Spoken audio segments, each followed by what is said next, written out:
সকল জল্পনা কল্পনার অবসান ঘটিয়ে নায়িকা শবনম ইয়াসমিন বুবলির ক্ষেত্রে যেন গুঞ্জনই সত্যি প্রমাণিত হলো।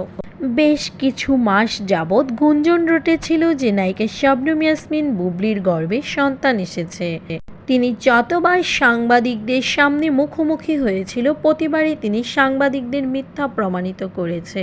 তিনি জানিয়েছিল তার গর্ভে কোনো সন্তান নেই, কিন্তু অবশেষে গত শুক্রবার তিনি নিজেই তার ফেসবুক ভেরিফাইড পেজে জানালো তার এবং শাকিব খানের একটি ফুটফুটে কন্যা সন্তান হয়েছে এবং কি তার ক্যাপশনে তিনি তার কন্যা সন্তানের জন্য সকলের কাছে দোয়া চেয়েছেন। বাঙালিদের একটি প্রবাদ বাক্য আছে, যাহা রটে তাহা কিছুটা হলেও ঘটে। ঠিক তেমনটি প্রমাণ করেছে নায়িকা শবনম ইয়াসমিন বুবলি। তবে নায়িকা শবনম ইয়াসমিন বুবলি অফিসিয়ালভাবে তার ফেসবুক ভেরিফাইড পেজে কন্যা সন্তান এবং কন্যা সন্তানের নাম জানালেও এ বিষয়ে এখনও পর্যন্ত মুখ খোলেনি চিত্রনায়ক শাকিব খান।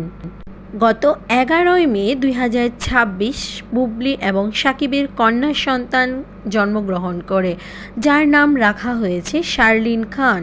বুবলি পোস্টটি করার সময় শাকিব খানকে ট্যাগ করলেও শাকিব খান সেটি অ্যাকসেপ্ট করেনি এবং শাকিব খান তিনি তার পক্ষ থেকে তার কন্যা সন্তানের কথাটিও জানাননি এখন পর্যন্ত।